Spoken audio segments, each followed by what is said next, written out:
My name is Jody, and I just retired from my super important yet super boring corporate job where I explain complex things to the C-suite executives in 5 minutes or less to get them to actually make decisions and do something.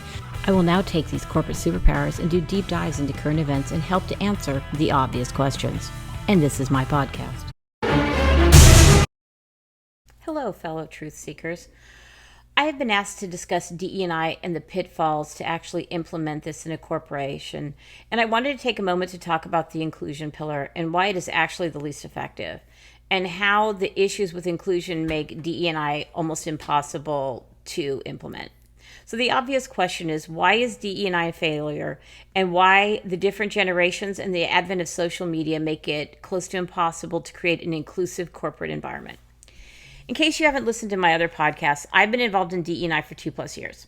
I came in to assist in the build out and business strategy and data analysis at my former company, and we attempted to roll this out internally and externally. I worked for the chief operating office, and so our implementation was specific to internal, and that's where most of my knowledge comes from. Just wanted to make sure I said that because in earlier podcasts I just talked in general.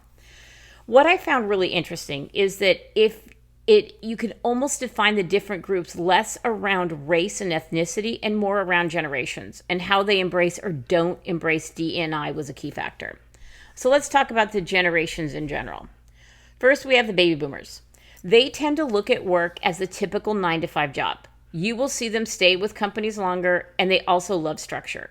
If you're having a meeting to discuss how a meeting will go, then a meeting to discuss how a meeting went, you're probably working for a boomer.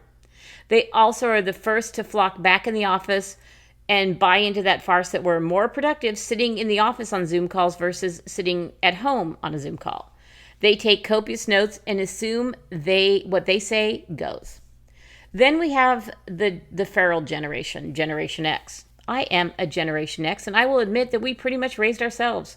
When I talk to my younger coworkers, they are horrified that children actually had keys around their necks and had to take care of themselves until their parents came home. We literally had commercials on all 3 of our networks. Yeah, we only had NBC, ABC, CBS, and then PBS. And it said, "It's 10 o'clock. Do you know where your children are?" If we wanted to know something, we went to the library. Yes, I do know the Dewey Decimal System. Gen Xers tend to glow with the flow. We side-eye the boomers and smirk at the millennials and converse with Gen Z, mostly because they're so strange and we are still trying to understand them. On to the millennials. Since Gen X were raised by ourselves, we made our millennials the opposite. Gone was the latchkey and running wild. Oh no, they had play dates and activities for our kids. When I tell my son in the summer my parents literally did not see me for days, he was incredulous. Millennials want people to get along. They care. They want a better world. They grew up not having to wait for the next magazine to come out to see the rankings or for Sunday afternoon to find out what song was number 1. Things were handed to them much quicker, and they know no other world. Then we get to go to Gen Z. Gen Z not only wants to make the world a better place, they will tell you how, and want you to not only listen, but to agree with them, and they have no problem telling you. While us Gen Xers like to call millennials snowflakes because every snowflake is individual, Gen Z is the microscope of a snowflake. They will tell you their life story in the first days and then comment on yours as well.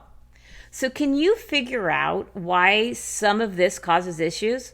Let's say something that should be innocuous, for example. I was sitting on Twitter and Andy Cohen posted something disparaging about a politician, and he called this man girl. Now, I usually scroll by when people annoy me. Hello, Gen X. But for some reason it annoyed me because I think he was commenting on this person being tone deaf. And I remarked back that as a, quote, girl dad, did he realize using girl as a disparaging another man was equally as tone deaf? Now, interestingly, he responded to me that he hadn't thought about it that way, and it gave him something to think about. But man, oh man, the Gen Zers came at me. I was a racist. I was a homophobe. And I was also a boomer. Because because I used a word that in their culture, which I'm not exactly sure which culture that was, I was not allowed to tell them what to do with the word. Now I'm not a racist, a homophobe, or a boomer. I was simply remarking that using the word girl as a slur as a father of a girl is not exactly cool. But we no longer talk to each other. Instead, we talk at each other. And when we disagree, it's no longer acceptable to take a moment to even try to understand. Of course, it's Twitter, so it went into a firestorm, and I went to bed while they all fought it out. And in the morning, Andy Cohen has simply taken the post down. So is it any wonder why inclusion is not working at work? Using the generalities of generations, inclusion means different things. To a boomer, it means if you work here, you're included. To a Gen Xer, it's like, sure, if you're not bothering me, I'm not bothering you. I don't care. Just go and do your thing. That's a Gen Xer. The millennial is talking about the individuals are like a mosaic and the threat that encompasses the entire... Okay, the Gen X and boomers have already turned out, but you get my thing. And Gen Z is busy explaining to all of us of all the wrongs that we've done and the need that needs to be done in order for conclusion to happen. And it has to happen right now, and it has to happen their way. That's how it is. So what does corporate America do? They pretty much ignore it. Basically, tackling it is tough, and it means you have to evaluate opinions of others even when they disagree. But let me now give you an example where people actually did hear each other. In my old organization, we had a once a month optional meeting that people could come to, and a crazy thing happened. A younger employee started discussing a meeting where this old boomer white guy irritated her. And then this guy spoke up and he's like, I am the older boomer white guy. Now, understand this. This could have gone really, really bad. But we had an amazing executive who started asking them about the experience of the meeting. And they had totally complete different views of how it went. And then two other people jumped in that were at the meeting, and they had slightly different opinions. And in the end, it was one of the best meetings we ever had because people actually stopped fighting and listened.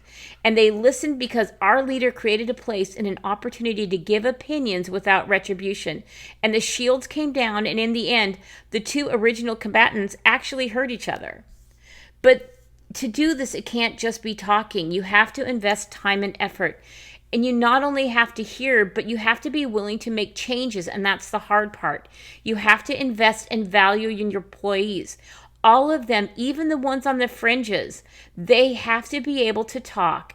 And that old boomer white guy impressed me so much because he could have kept his mouth shut. He could have been snarky, but he didn't genuinely understand why she was upset. He was perplexed.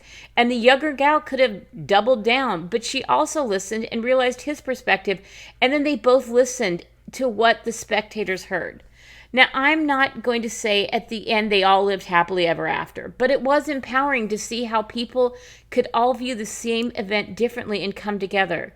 Don't worry, our leaders found a way to ruin it, and it got all screwed up because, of course, that leader was kicked out because, she was actually doing a good job. Can't make the other C-suiters look bad, so she ended up getting frustrated and retired. So the obvious question is why D&I is failing in the corporate world. And the answer is because the leaders don't want to put in the work to allow people to value opinions even when they don't agree and listen to those opinions and realize they have value. Instead, what they just want to do is put these three letters together, put a program together, and then just let it do its thing, which is usually nothing. And that's my truth.